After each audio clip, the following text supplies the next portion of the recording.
Facility government. उपमुख्यमंत्री येणार म्हणून तुम्ही डीजेकडे दुर्लक्ष, परमिशन दिलं नसेल पण दुर्लक्ष नक्कीच केलं. मग मुख्यमंत्री उपमुख्यमंत्री मंत्र्यांना परमिशन आहे का? तर कुठल्या तरी मंत्र्याला आम्ही पण गणपतीमधून बसू. मग नियम तुम्ही सगळ्यांना सारखा दिला.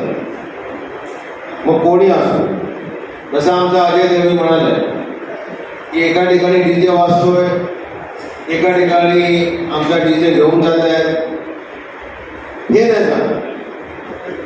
जर सुप्रीम कोर्टाचा आदेश असेल तो सगळ्यांना तो मान्य आम्हाला आहे आणि त्याप्रमाणे तुम्ही कारवाई करायला पाहिजे. तुम्ही एका ठिकाणी द्यायचं, एका ठिकाणी न्याय द्यायचं चालू. आणि किती आदेश मानायचे आम्ही न्याय द्यायचे. आमचा भावनिक विषय आहे ना गणपती म्हणजे. आमचा गणपती म्हणजे भावनिक विषय आहे. आज नाही, आज लोकमान्य टिळकांपासून हा सार्वजनिक गणपती हा महाराष्ट्रामध्ये येतोय आणि त्यावेळेपासून तो असा सार्वजनिक गणपती आज गरज असता दारू पिऊन डीजे वापरून गोंधळ मारामारी करतात. पण सगळेच मंडळ तशी नाही.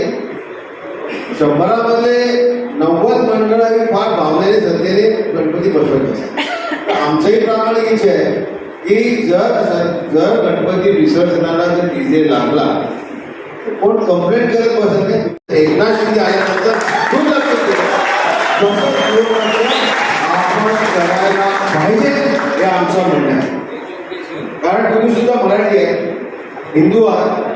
आज मी एकदम बॅक सांगतो, ज्यावेळी ईद असतं काय तो त्यांचा असतो प्रोग्राम, मी तुम्हाला प्रोग्राम करून दाखवा.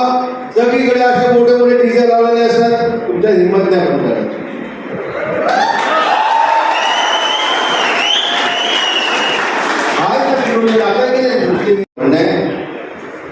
विषय मला वाटते संपले असते.